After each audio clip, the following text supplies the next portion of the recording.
আসসালামু আলাইকুম। আশা করি আল্লাহর রহমতে সবাই ভালো আছেন। খুবই একটু অসুস্থ ছিলাম, যার কারণে আগের মতো কন্টিনিউ ভিডিও ওইভাবে শেয়ার করা হচ্ছে না। তারপরেও ফেসবুক আইডিতে প্রতিনিয়ত বিভিন্ন পোস্ট শেয়ার করা হচ্ছে। আশা করি এখন কিছুটা একটু আলহামদুলিল্লাহ সুস্থ আছি। ইনশাল্লাহ প্রতিনিয়ত এখন আবার ভিডিও আসবে আর কি। তো যাই হোক, আজকে যে বিষয়টা নিয়ে কথা বলবো খুবই গুরুত্বপূর্ণ একটা বিষয়। আমরা যারা দেশের বাইরে যাওয়ার জন্য চেষ্টা করতেছি, আপনারা অনেকেই জানেন, আমরা যারা ডিপ্লোমা অথবা বিএসসি ইঞ্জিনিয়ার, আমরা কিন্তু বাংলাদেশের যে সকল কোম্পানিগুলোতে চাকরি করি, কোম্পানিগুলো কিন্তু আমাদেরকে এক্সপিরিয়েন্স সার্টিফিকেট দেয় না, নিজ থেকে দেয় না। কয়টা কোম্পানি দেয় আমি জানি না, কিন্তু বেশিরভাগই কোম্পানিগুলোতে এক্সপিরিয়েন্স সার্টিফিকেট দেয় না। আপনি 3 বছর একটা কোম্পানিতে সার্ভিস দিচ্ছেন, এখন আপনি চলে আসবেন, অন্য একটা জায়গায় মুভ করবেন, কোম্পানিগুলো কিন্তু কখনোই আপনাকে এক্সপিরিয়েন্স সার্টিফিকেট দিবে না। কোনো কোম্পানি দেয় কি না অবশ্যই কমেন্টে জানাতে পারেন, কিন্তু আমি এই পর্যন্ত যেহেতু আমরা মোটামুটি সবাইকে নিয়ে কাজ করি, তো আমাদের কাছে যে যতটুকু তথ্য আসছে আর কি, বেশিরভাগ কোম্পানিগুলা মানে একদম বেশিরভাগই ধরেন 50টার মধ্যে 49টা কোম্পানির মতো আছে যারা কিনা এক্সপিরিয়েন্স সার্টিফিকেট দেয় না। তো সেই সুবাদে আমরা যখন বিদেশি কোম্পানিগুলোতে অ্যাপ্লাই করি, দেখা যায় যে আমরা এক্সপিরিয়েন্স সার্টিফিকেট দেখাইতে পারি না। তারপর হচ্ছে আরও অনেক বিষয় থাকে। তো এই জন্য দেখা যায় যে আমাদের স্কিল আছে, তারপর আমরা ভালো অপরচুনিটিগুলো কাজে লাগাইতে পারতেছি না। তো আমি আপনাদেরকে গতকালকে আমার ফেসবুক আইডিতে বলেছিলাম, তারপর ভাবলাম যে একটা ভিডিও আকারে যদি বিষয়টা শেয়ার করা যায়, এতে করে হয়তো আপনারা আরও উপকৃত হবেন।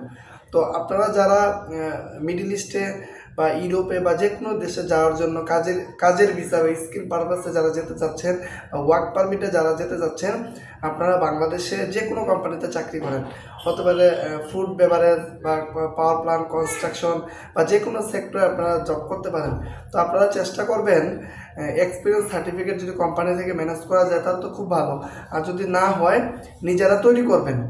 ঠিক আছে, নিজেরা তৈরি করবেন। আপনি কবে থেকে জয়েন করছেন, কবে পর্যন্ত ছিলেন, এবং আপনার পজিশন, আপনার প্রত্যেকটা বিষয় সুন্দরভাবে করে আপনি এক্সপিরিয়েন্স সার্টিফিকেট তৈরি করবেন। আর যদি কোম্পানি থেকে কোম্পানির সাথে যদি ভালো সম্পর্ক তৈরি হয়, এইচআর সেকশন অথবা ইঞ্জিনিয়ারিং ডিভিশনে যারা থাকবেন তাদেরকে বলবেন যে আমি তো ভবিষ্যতে বাইরে যাওয়ার প্ল্যানিং আছে, আমাকে যদি একটা এক্সপিরিয়েন্স সার্টিফিকেট দেওয়া যায় তাহলে আমার জন্য খুবই ভালো হয়।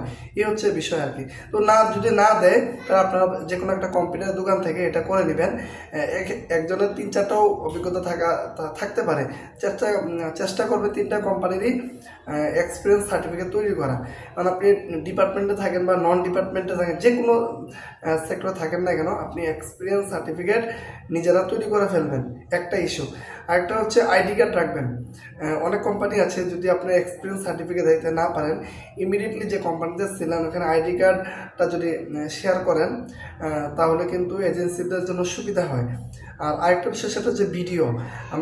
আমরা যে সেক্টরে কাজ করি, কাজের ভিডিওগুলো যদি আমরা রাখতে পারি, উদাহরণ একজনের ইলেকট্রিক্যালে কাজ পারে, হ্যাঁ, সেই ইলেকট্রিক্যালে কাজ করতে তো এখানে 2 মিনিট বা 3 মিনিটের একটা গুরুত্বপূর্ণ একটা ভিডিও তৈরি করলো, বা সে বলতেছে এটা এইভাবে কাজ করে, আরেকজনের ওপর থেকে ভিডিও করলো।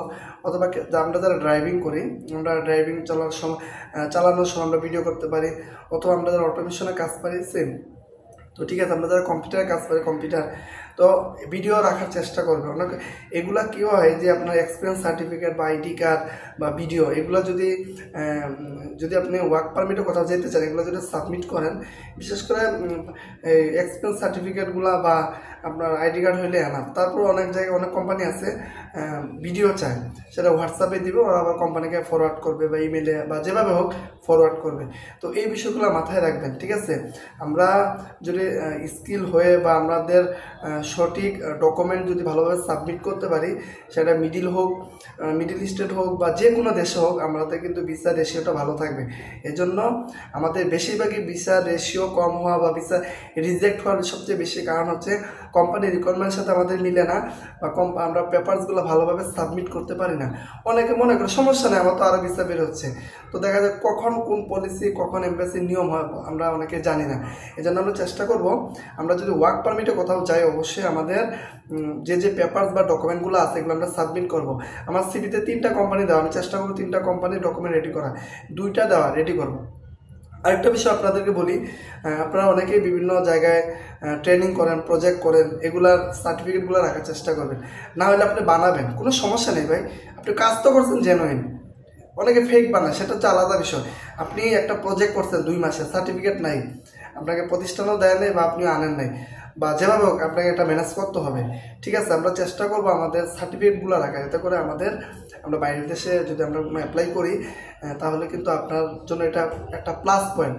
এজন্য বিষয়টা সবাই মাথায় রাখবেন। আশা করি ভিডিওটি শেয়ার করে দিবেন। আমাদের যারা ওয়ার্ক পারমিটে বা যারা স্কিল পারপাসে যারা দেশের বাইরে যেতে যাচ্ছে, এই ভিডিওটি আশা করি তাদের উপকৃত হবে। তাহলে এক্সপিরিয়েন্স সার্টিফিকেট তৈরি করবেন, তারপর হচ্ছে আইডি কার্ড ম্যানেজ করবেন আর ভিডিও রাখবেন। তাহলে আশা করা যায় এজেন্সি যখন চাইবে আপনারা দিতে পারবেন। তো ধন্যবাদ সবাইকে, অবশ্যই ভিডিওটি শেয়ার করে দিবেন। আর ইনশাল্লাহ এখন থেকে প্রতিনিয়ত ভিডিও আসবে। আসসালামু আলাইকুম।